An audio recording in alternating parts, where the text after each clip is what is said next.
아멘.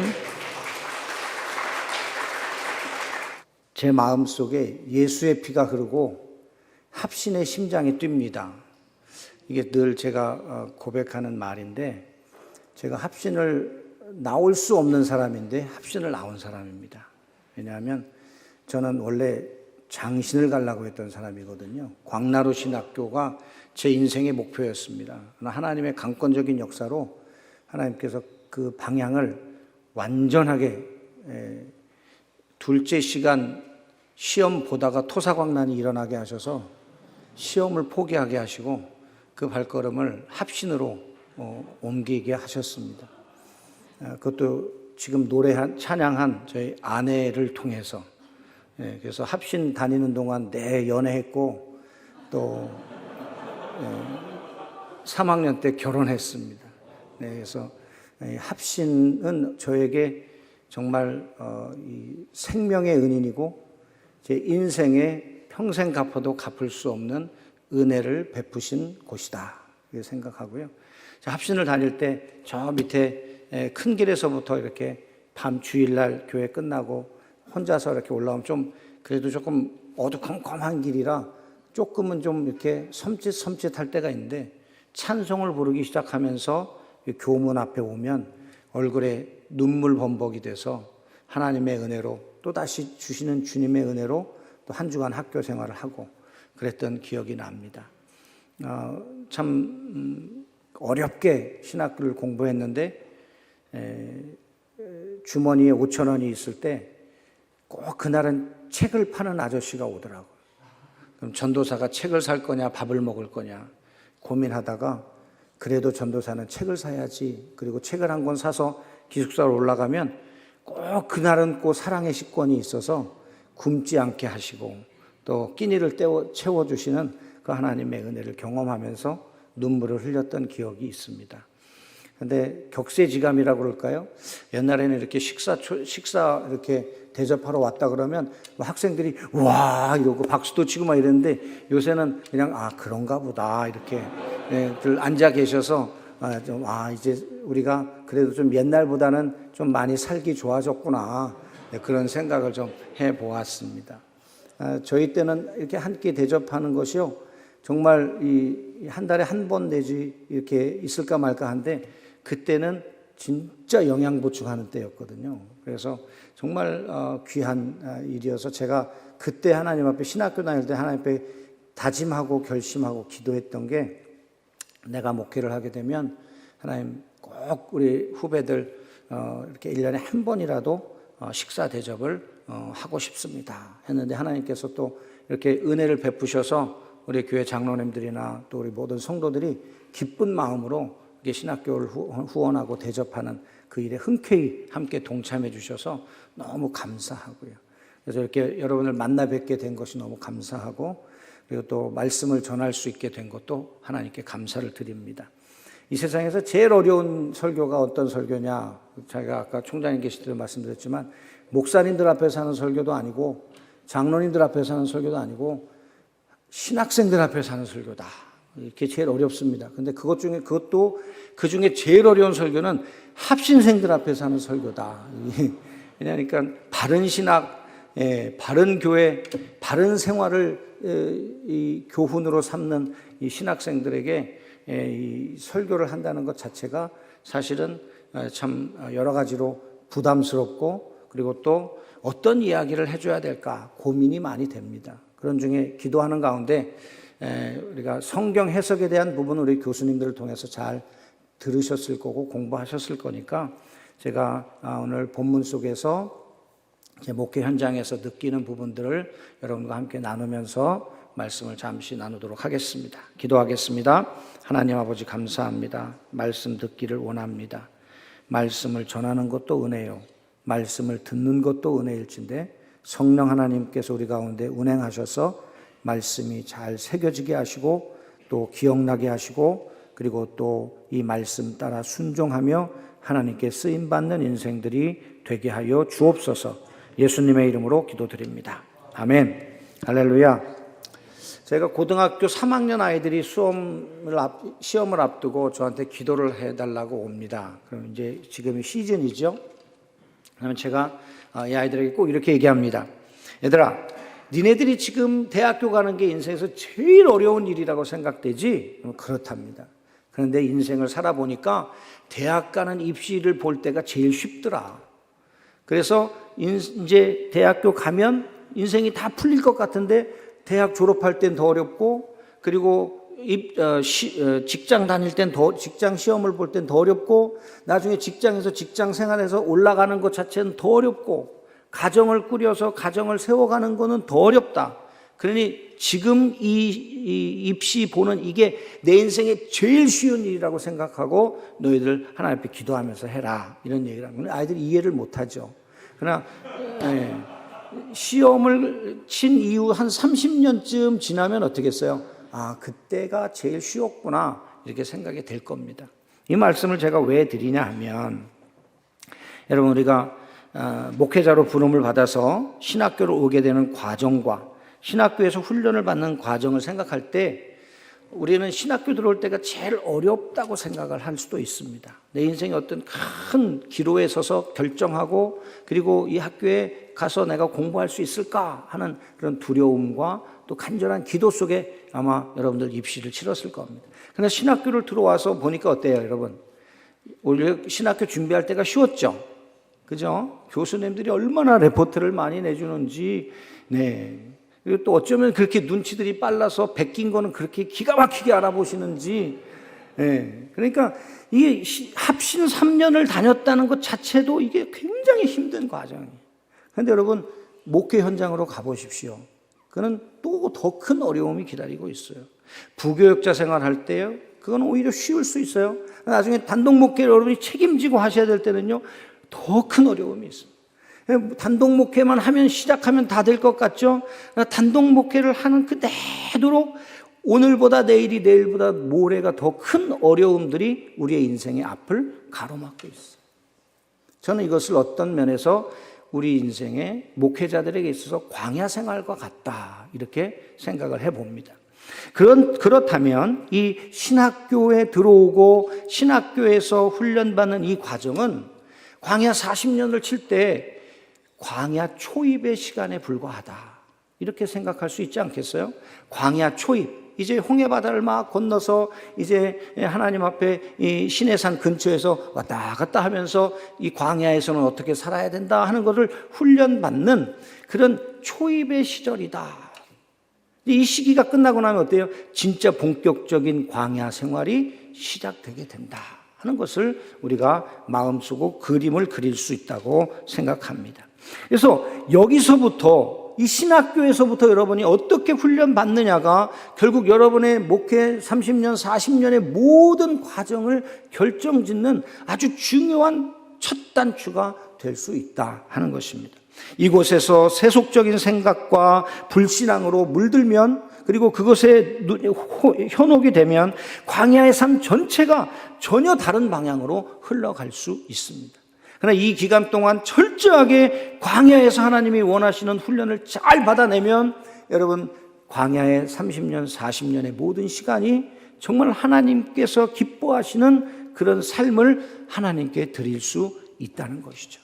그래서 여러분이 신학교 3년 동안 정말 어쩌면 혹독하리만큼, 어쩌면 우리의 생명이 위협당하는 것 같은 그런 상황에 우리가 직면해서라도 우리가 하나님 앞에 이 광야의 삶을 어떻게 살아야 될까에 대해서 철저하게 훈련받는다면 여러분은 어떤 목회 현장에서든지 믿음으로 그 사명을 감당하게 될 줄로 믿습니다. 그래서 오늘 광야 생활에 대해서, 광야 생활이 주는 교훈에 대해서 한두 가지 말씀을 나누도록 하겠습니다. 여러분, 하나님께서는 왜 우리에게 이 광야로 들어가게 하실까요? 그냥 편안하게 그냥 목회하고 잘 가면 좋겠는데 하나님은 꼭 우리를 이렇게 광야와 같이 정말 무지막지한 상황으로 우리를 몰아붙이실까요? 거기에는 이유가 있지 않겠습니까? 광야라고 하는 단어는 신구약 성경에 약 229번이 나옵니다. 광야에는 씨를 뿌려 곡식을 재배할 곳이 없습니다. 먹을 것도 없고 마실 물도 없습니다. 모든 것이 죽음의 땅입니다. 기껏해야 살아있는 것이라고는 어쩌다 보게 되는 시띠나무 몇 그루가 전부요. 그리고 바짝 말라 올라오는 풀포기 몇 개가 전부입니다. 그리고 사막의 지형과 기후에 특화된 전갈을 비롯한 위험한 곤충들과 짐승들 뿐입니다. 광야는 믿을 수 없을 정도로 적막한 곳입니다. 광야의 사막에는 어마어마한 모래폭풍이 불어와서 길들이 묻혀버리고 완전히 생소한 지형으로 바뀌어서 우리가 어디로 나아가야 될지도 방향조차 잡을 수 없는 그런 곳입니다. 어제의 그 길이 오늘의 모래바람으로 사라져버립니다. 아니, 내 힘으로 내 생명을 지키고 생존을 이어간다는 것이 불가능한 곳, 그것이 광야입니다. 수많은 위험이 도사리고 우리를 도와줄 사람은 아무도 없는 곳이 광야입니다. 그래서 광야는 모든 것이 불확실한 사망의 땅이라고도 할 수 있습니다. 우리의 인생에도 폭풍과 거친 바람이 끊이지 않습니다. 그래서 우리 주위의 모든 환경이 우리를 건조하고 메마르게 하여 목마르고 굶주리고 피곤하게 합니다. 때로는 육신이 지치고 마음이 내려앉으며 영혼이 피곤합니다. 어떻게 처신해야 하고 어떻게 일을 진행해야 할지 막막해서 빠져나갈 길이 전혀 보이지 않을 때가 있습니다. 목회 현장을 생각해도 아무도 도와주는 사람이 없는 삭막한 광야의 한가운데 홀로 서 있는 것 같은 자신을 발견하면서 소스라쳐 놀라기도 하고 때로는 심한 외로움에 울기도 합니다. 이처럼 불안한 목회 인생은 한 치 앞도 내다볼 수 없다는 의미에서 광야와 같다고 할 수 있습니다. 그러므로 때로는 불안하고 초조하여 어찌할 바를 모르고 허둥대는 자신의 모습을 보면서 광야길의 인생을 확인하게 되는 것이죠. 어떤 목사님이 방송에 나와서 이런 말씀하셔요. 저는 목회가 행복한 목회입니다. 이렇게 말을 하시더라고요. 그래서 제가 그걸 보면서 저 목사님은 거짓말쟁이다 이렇게 생각했어요. 여러분, 행복한 목회는 없습니다. 목회는 힘듭니다. 고난입니다. 어렵습니다. 그런데 목회가 행복한 것이 아니라 그 죽음과도 같은 어려운 환경과 상황 속에서도 하나님이 우리와 함께 하시고 하나님이 나를 지켜주시고 하나님이 나보다 앞서가시고 하나님이 나를 위해 싸우시는 곳, 그것이 목회 현장이기 때문에 그 하나님이 계셔서 우리는 행복할 수 있는 것입니다. 목회 현장이 우리를 행복하게 하는 상황은 아마 이전에도 없었고 앞으로도 없을 거라 저는 생각합니다. 왜요? 그곳은 광야도 같은 곳이기 때문에. 우리 장로님들도 계시고 우리 권사님들도 계시지만 정말 좋은 성도, 좋은 교인들이 있음에도 불구하고 그 목회 현장은 늘 긴장되고 그리고 돌다리를 하나씩 두들겨 하나씩 발을 떼야 되는 것 같은 그런 상황 속에서 우리는 직면해 있습니다. 그럴 때 광야와 같은 그곳이 내게 살 소망을 주는 땅이 되는 이유가 뭐예요? 하나님이 거기 함께 하시기 때문인 거죠. 성경은 우리가 어떻게 광야 같은 목회자의 길을 무사히 걸을 수 있는지, 어떻게 해야 광야를 지나서 하나님이 약속하신 가나안 땅에 들어갈 수 있는지를 이야기합니다. 성경에서 말하는 성공은 원하는 정상의 자리에 올라가는 것이 아니라 그 광야를 무사히 지나서 축복의 땅, 약속의 땅, 가나안 땅에 들어가는 것이 성공이라고 말씀합니다. 그래서 성경에는 광야의 이야기가 그렇게 많이 기록되어 있는 것 같습니다. 하나님은 광야와 같은 삶을 살게 하시는 이유가 무엇일까요? 첫째, 광야는 철저히 하나님을 의지하는 법을 배우는 훈련장입니다. 광야는 참으로 불편하죠. 외롭습니다. 그래서 우리는 광야 같은 인생길에서 생각합니다. 우리 자신을 생각해도 마치 형을 피해 도망가다 돌베개를 메고 잠이 든 야곱같이 그렇게 우리 자신이 초라해 보이고 비참해 보일 때도 있습니다. 이 시대에 아무도 가려하지 않는 목회자에게를 간다는 것은 마치 광야로 내몰린 삶과 같이 불안한 그런 상태일 수도 있습니다. 그러나 우리가 기억해야 할 중요한 한 가지 사실이 있습니다. 그것은 광야에는 생존에 필요한 모든 것이 없어도 우리를 생존하게 하시는 하나님이 계신다는 사실입니다. 믿으십니까? 네. 광야는 아무것도 없는 곳입니다. 그뿐 아니라 광야는 아무것도 할 수 없는 곳입니다. 이런 절망적인 광야에 딱 하나 있는 것이 있습니다. 그것은 바로 하나님이십니다. 우리가 광야로 내몰린다 할지라도 하나님은 언제나 우리 곁에 계시며 이스라엘 백성들이 아무것도 없는 광야에서 40년 동안 살아남을 수 있었던 것도 하나님이 그들과 함께 하셨기 때문입니다. 그렇습니다.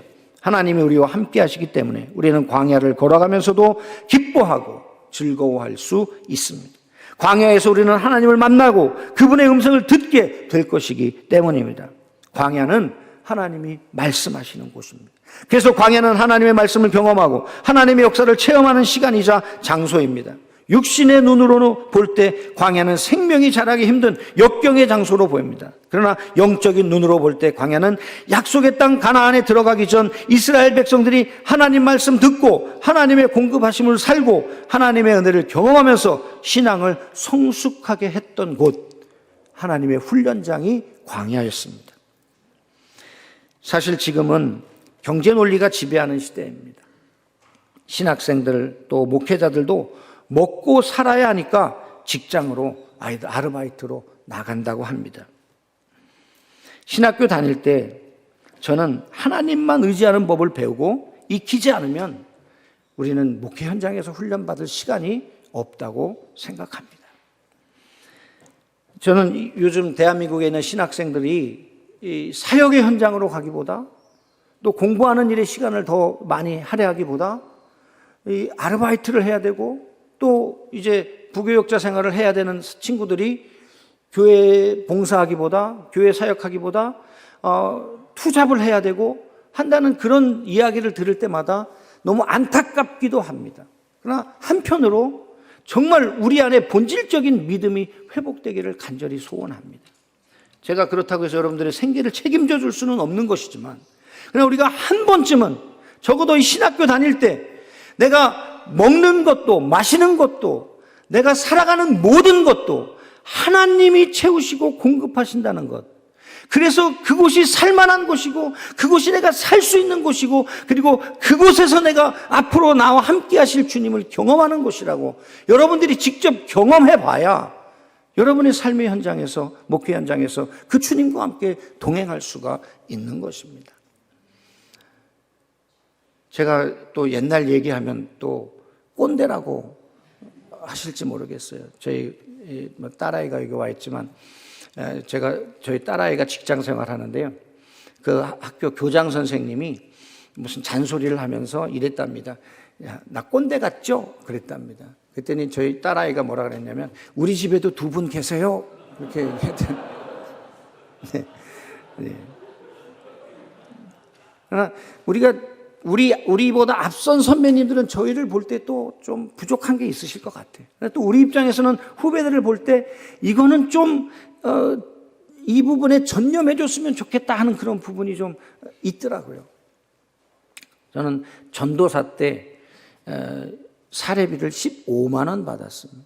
그러면 합신을 오고 가는데 사당동, 제 집이 목동이었고 사당동 교회였고 합신을 오는데 그 대중교통 이용비가 안 돼요. 한 달 동안 차비가 안 됐습니다. 근데 신기하게도 지금 지나고 보면 한 번도 걸어온 적이 없어요. 네.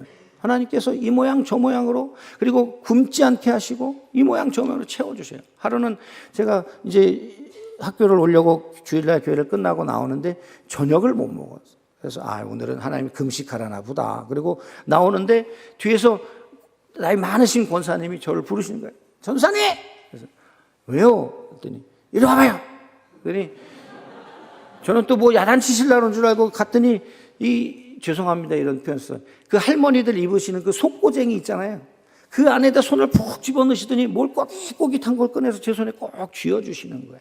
근데 그때 10,000원짜리 한 장을 꼭 쥐어주면서 가다가 밥 먹고 가요. 그러고 들어가시는 거예요. 그때 제가 그날 그 국밥을 한 그릇 말아 먹으면서 얼마나 눈물을 흘렸는지 몰라요. 하나님은 하나님께서 택하고 하나님께서 불러 세우시는 목회자의 길을 책임지시는구나. 그때 제 마음속에 확실하게 깨닫게 되었어요. 그 이후에도 수없이 많은 그런 사건들이 수없이 일어납니다. 저는 한 번도 등록금이 준비돼서 학교를 나온 적이 없어요. 근데 그냥 무조건 학교에 오게 됐습니다. 근데 한 번은 어디에서 툭 뭐가 와 있고, 한 번은 어디에서 누가 툭 도와주고, 한 번은 교회에서 도와주고, 이렇게 어떻게 하다 보니까 합시를 졸업할 때가 되었더라고요. 그러면서 그 지나온 시간들을 볼 때, 하나님께서 나를 부르셨고, 하나님께서 나를 목회자의 길을 가게 하시기 위해 하나님께서 훈련시키시고, 하나님이 지금도 살아계신다는 것을 내가 경험하게 하셔서 내 목회 현장에서 그 주님과 동행하게 하시는구나 하는 것을 확실하게 믿어지게 하시더라고요. 우리 사랑하는 후배 여러분, 성경에 보면 이스라엘 백성들이 어려운 일을 만날 때마다 꼭 다시 회상시키는 게 있죠. 그게 뭐예요?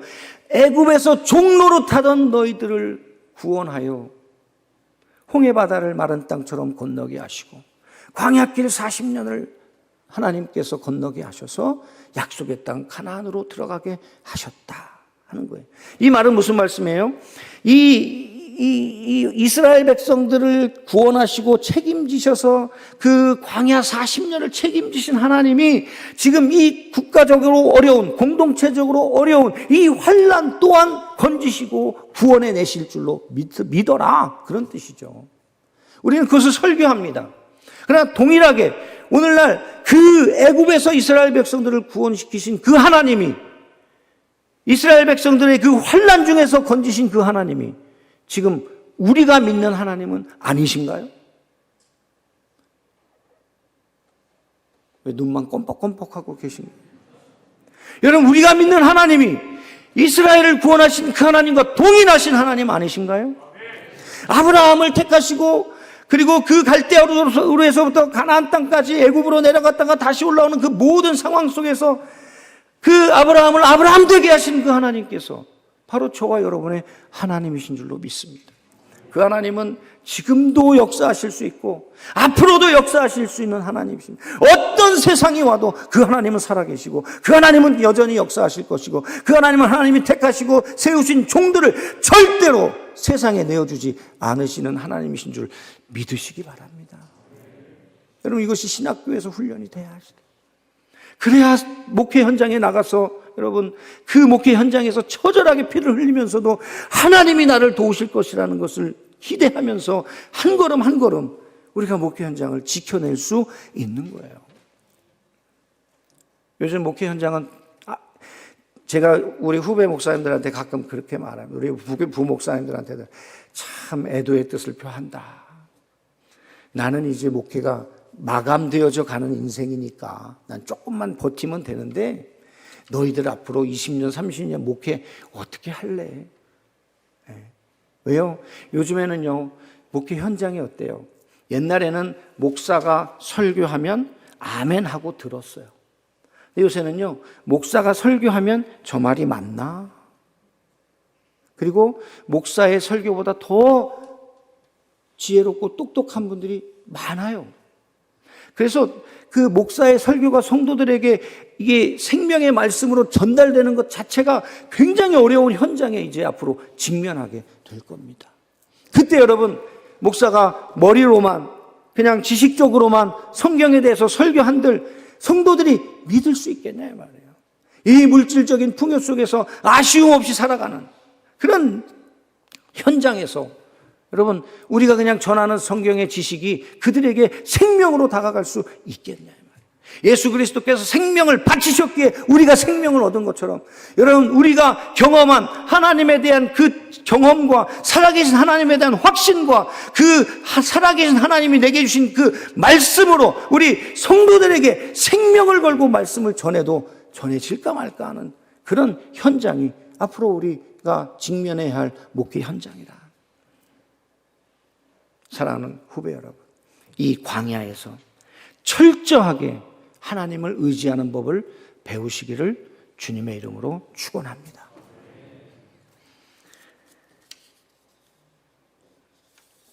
그래서 광야는 우리를 낮추고 겸손하게 하시는 하나님의 훈련 장소입니다. 신명기 8장 2절에 보니까 내 하나님 여호와께서 이 40년 동안 내게 광야길을 걷게 하신 것을 기억하라. 이는 너를 낮추시며 너를 시험하사 내 마음이 어떠한지 그 명령을 지키는지 지키지 않는지 알려 하심이라. 여러분, 하나님께서 이 광야길 동안 우리를 낮추신다. 철저하게 낮아져. 네. 합신에서 유명한 말이 있죠. 합신생들은 왜 이렇게 비판적이냐 이런 말 많이 듣죠. 네. 그러면서 거기에 그 논리적인 뒷받침을 뭐라고 말하냐 하니까 모판에 뭐가 빳빳해야지 모판에서 뭐가 벌써 고개를 숙이면 됩니까? 이런 말 해. 저도 그랬어요. 네. 그런데 하나님께서 이 신학교 3년 동안 우리의 지식의 짧음을 인정하고 더 낮아져야 돼.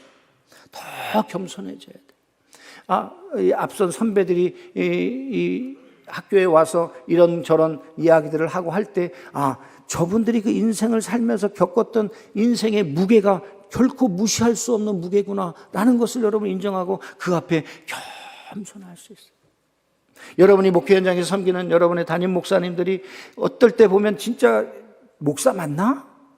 이런 상황이 직면할 때라도 저 목사님이 왜 저렇게 생각하고 저렇게 말씀을 하실 수밖에 없는가에 대해서 우리가 한 번쯤 생각해보고 그리고 그 앞에 조용히 머리를 숙일 수 있는 마음을 가져야 돼요. 하나님은 겸손한 자를 사용하시는 줄 믿습니다. 참 저는 부족하고 연약합니다. 학교 다닐 때도 우리 김병훈 교수님과는 사뭇 다른 삶을 살았습니다. 저분은 저 위쪽에서 노시는 분이고 저는 늘 이 히브리어 헬라어 시험을 봐도 밤을 새웠는데도 뭐 간신히 이제 통과하고 뭐 이런 그런 상황. 그런데요, 그런 상황 속에서 하나님이 철저하게 저를 낮추셔서 겸손하게 하셔서 아주 그냥 바닥까지 떨어지게 하시더라고요.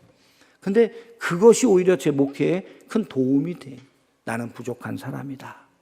나는 연약한 사람이다. 하나님의 도움이 없이는 나는 한순간도 살 수 없다는 것이 내 마음에 새겨질 때, 여러분, 그것이 우리가 하나님 앞에 사역을 맡고 쓰임받을 수 있는 비결인 것을 기억하시기 바랍니다. 이 광야 초입과 같은 이 신학교 기간 동안 여러분 겸손의 훈련을 하실 수 있기를 주님의 이름으로 부탁합니다. 동시에 광야는요, 하나님의 말씀을 듣고 순종하는 법을 배우는 장소입니다. 3절 4절에 보니까 너를 낮추시며 너를 줄이게 하시고 너도 알지 못하며 내 조상들도 알지 못하던 만나를 내게 먹이신 것은 사람이 떡으로만 사는 것이 아니요 여호와 입에서 나오는 모든 말씀으로 사는 줄을 내가 알게 하려 하십니다. 이 40년 동안에 내 의복이 헤어지지 아니하고 내 발이 부르트지 아니하였느니라. 이렇게 말씀하죠. 이 본문에 보니까 만나가 나옵니다. 이 만나는 여러분 잘 아시지만 우리가 구속사 쪽으로 볼 때 요한복음에 보면 생명의 떡이신 예수 그리스도를 상징하기도 합니다. 그러나 이런 구속사적인 개념이나 성경 신학적인 개념이 아니라 여러분 우리가 이 말씀 본문 그대로만 놓고 볼 때도 여러분 하나님께서 만나가 있게 하시도록 말씀하셨기 때문에 만나가 있는 거예요. 그래서 하나님의 말씀이 이루어졌기 때문에 이스라엘이 살았던 거죠. 하나님의 말씀을 생명처럼 여기는 겁니다. 하나님의 말씀을 믿고 그 말씀이 지금도 살았고 운동력이 있어서 내 인생을 변화시킬 수 있는 확실한 능력이 있다는 믿음, 이것이 신학교 기간 동안 경험되어져서 여러분의 삶의 현장에 적용되어져야 목회 현장에서 그것이 여러분들의 삶을 통해서 성도들에게 그것이 전파되어지고 영향력을 끼칠 수 있게 된다는 것입니다. 광야는 하나님의 말씀으로 사는 것을 훈련하는 곳입니다. 하나님이 내게 약속하셨고 하나님이 나를 부르셨고 하나님이 나를 이곳에 있게 하시고 하나님께서 내게 앞으로 사역을 맡기신다면 하나님이 책임지실 줄로 믿습니다. 이 약속을 붙잡고 우리는 나아가야 되는 거예요. 여러분 주위를 둘러보면 못할 것 같아요. 어려울 것 같아요. 사역지는 없죠. 갈 때는 마땅치 않죠. 그런데 여러분 하나님의 말씀이 나를 이곳에 부르신 소명에 대한 확신으로 내게 자리 잡는다면 우리는요 반드시 하나님은 없는 길을 만드서라도 없던 자리를 만드셔서라도 하나님께서 나를 이 사역의 길로 가게 하실 줄로 믿습니다 하는 그 믿음이 있어야 돼요. 이제 제 이야기를 하나만 하고 오늘 말씀을 마치겠습니다. 제가 부림교회에서 전도사 생활을 5년 3개월 했는데 어느 날 목사님이 김강도사 우리 교회가 작아서 이제 부목사 생활을 같이 못하겠다. 다른 교회 좀 알아봐라. 이렇게 말씀. 저는 그게 한편으로는 좀 예상은 했지만 섭섭하더라고요. 아니, 목사님, 내가 5년 3개월 동안 목사님하고 진짜 동고동락하고 정말 내가 목사님 좋아서 섬기고 내가 돈 보고 내가 사례비 보고 온 거 아닌데 목사님 내가 사례비 못 준다고 나를 나가라 그러시나 뭐 이런 생각도 들고요. 또 이 정든 교회를 떠나야 된다라는 이런 어떤 생각도 들고요. 그런데 이제 제 성격이 굉장히 내성적입니다. 내성적으로 생겼잖아요, 그죠? 그래서 제가 먼저 뭐 어디 이력서를 내고 뭐 어디 교회를 가겠다고 지원을 못 합니다. 제가 하나님께 그때 목사 안수 받기 직전에 이런 기도했어요. 하나님, 나를 부르셨죠. 하나님, 나를 쓰시기를 원하시고 전도사 생활 5년 3개월 여기까지 훈련시키셨죠. 그 부린교회에서 참 별거를 다 해봤죠.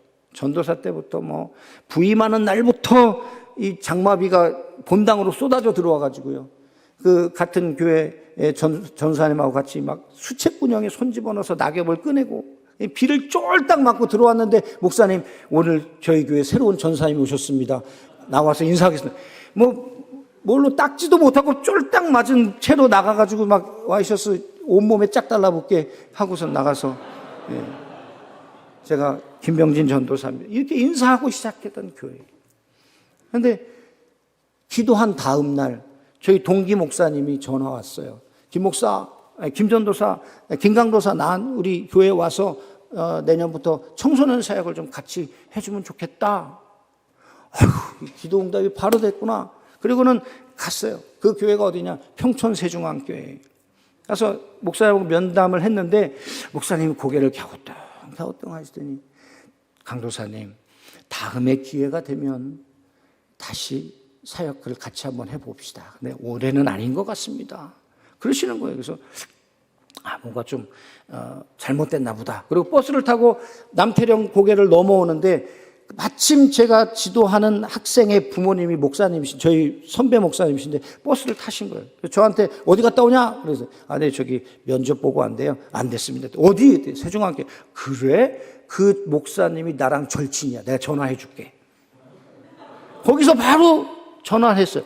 야, 박 목사, 너 지금 아무개 전도 면담했다며? 근데 아닌 것 같아서. 야, 이 사람이 얼마나 귀한 사람인데, 야, 우리 아들 딸을 얼마나 믿음으로 잘 키워냈는데 너 잘못 본 거야? 그 목사님 하신 말씀, 야, 그럼 지금 빨리 다시 오라 그래라. 그래서 제가 평촌 세중앙교회에서 2년 사역했습니다. 그때 청소년 사역을 하나님 맡겨주셔서 정말 이 부흥이 무엇인가를 경험하게 하는 귀한 경험이 됐는데, 그러고 있었는데 또 부산에서 호산나교회 최용준 목사님 전화 오셔서, 김 목사, 이제 부산에 와서 좀 나 좀 도와줘. 그렇게 간 교회가 한 번도 제가 저를 써주십시오 이력서를 내고 간 교회가 없어요. 하나님이 그때그때 불러주시고. 그리고 신학교 1학년 때 어떤 목사님이 오셔가지고 이런 설교하셨어요. 남자가 40이 되면 리어카를 끌어도 끌어야지, 목회자 40이 되면 그래도 개척교회를 해도 단독 목회를 해야 돼. 그게 그렇게 은혜가 되더라고요. 그래서 제가 하나님 앞에 그날 기도했던 것 같아요. 하나님, 나 40대면 단독 목회 해주세요. 근데 필리핀에 있는 한인교회에서 저를 청빙할 때가 만 40 10월 달이었어요. 그것도 제가 가겠다고 한 교회가 아니에요. 하나님께서 저를 그곳으로 강권적으로 보내세요. 여러분, 모든 사역의 길을 하나님이 부르시면, 하나님이 부르시고 하나님께서 쓰시기를 원하신 사람이고 하나님의 사람으로 준비되려고 몸부림치는 흉내만 내도 하나님은 없는 자리도 만들어 쓰시는 분이신 줄로 믿습니다. 초등학교 친구들이 저를 보고 말합니다. 병진이가 목사가 됐어? 이게 저를 향한 표현입니다. 그렇게 개구쟁이였고 장난꾸러기였던 그런 사람을 하나님께서 택하셔서 여기까지 목회 30여 년을 그래도 할 수 있게 해주신 것은 이 합신에서 어찌하든지 하나님께 붙들려 하나님께 살고 싶다는 몸부림, 그냥 스쳐 지나간 기도도 흘려버리지 아니하시고 들으시고 기억하셨다가 역사하시는 하나님, 그 광야 40년을 이스라엘 백성들을 먹이시고 입히시고 신발도 헤어지지 아니하고 의복도 헤어지지 않도록 인도하신 그 하나님, 그 하나님께서 이 거룩한 선지동산에 있는 우리 모든 사랑하는 후배들의 인생 가운데도 함께 하시고 붙드시고 힘주시고 아멘 하시기 바랍니다. 여러분의 인생길을 예비하시고 여러분의 목회 현장을 준비하실 줄로 믿습니다.